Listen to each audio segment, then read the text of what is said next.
It's hard when you've got 4 or 5 games to play in a day, and when they're in between games, they're off playing touch football in the sun. I'll tell you what, they're going to melt by the time.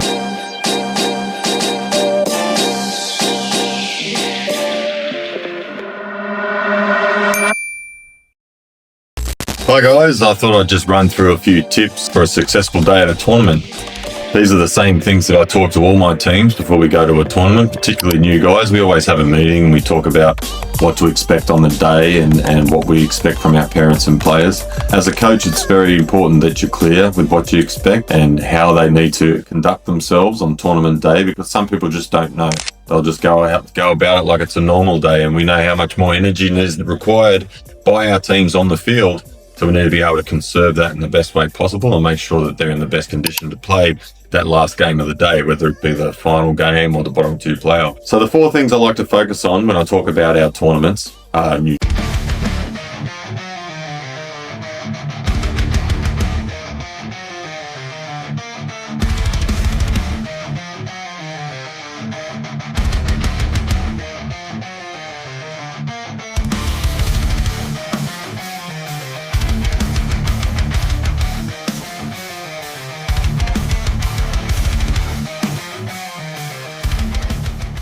nutrition, hydration, shade, and energy.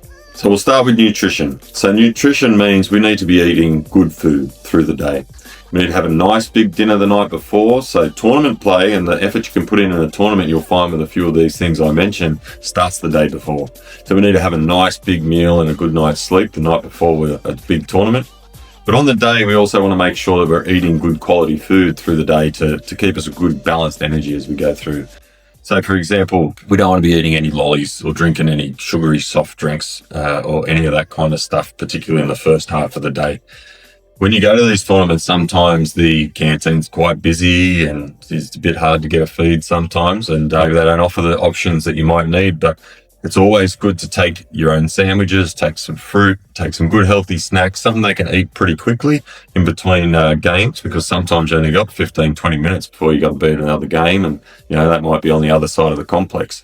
So bring some good nutritious snacks, get it ready to go before you get there, and you'll be set for a good nutritious day of eating at a tournament. So hydration is so important at a tournament. You can always tell the kids that haven't drunk enough water through the day or the day before, because they are flat as a tack by the time we get to the last game.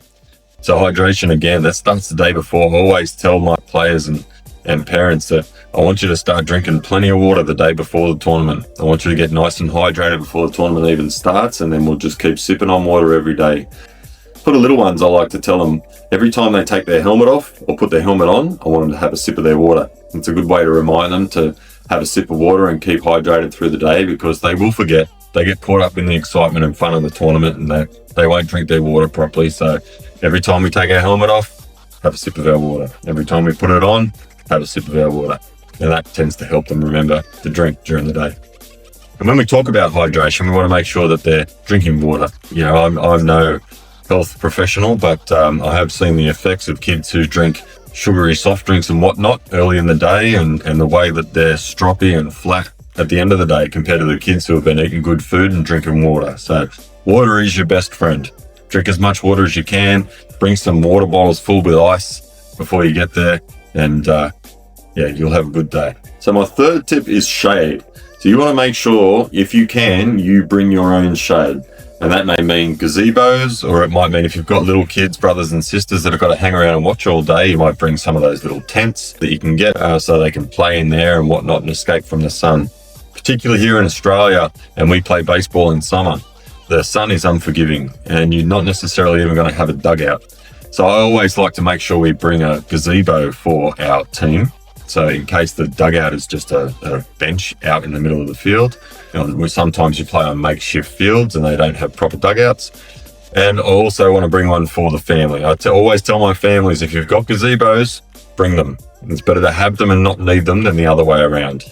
When we get to tournaments, we set up our first game, and I always prepare my parents and I tell them, when we move from game to game, it's just like tent city. We pick up all our gazebos, everyone pitches in, and we just move them from place to place. And everyone who doesn't have a gazebo or whatnot, didn't have one, they can share, and they just make sure they help and they pitch in when it comes to moving gazebos place to place. The other tip about gazebos is make sure you've got some good pegs. Make sure you've got good pegs and bring them with you. You don't always need them, but again, it's better to have them and not need them than the other way around. If the wind picks up, I'll tell you what, those gazebos, they turn into a big wind sail and they end up on the other side of the complex and they can be very, very dangerous. So good pegs and a hammer, bring that with you. Otherwise now at Bunnings, pretty cheaply you can get those screw-in pegs that you can screw in with an impact driver. They're fantastic as well. So the last thing I'll talk about in terms of tournaments today is energy and the energy of our kids. So they only have so much energy in that battery of theirs. So we need to make sure that we spread it out evenly across the day.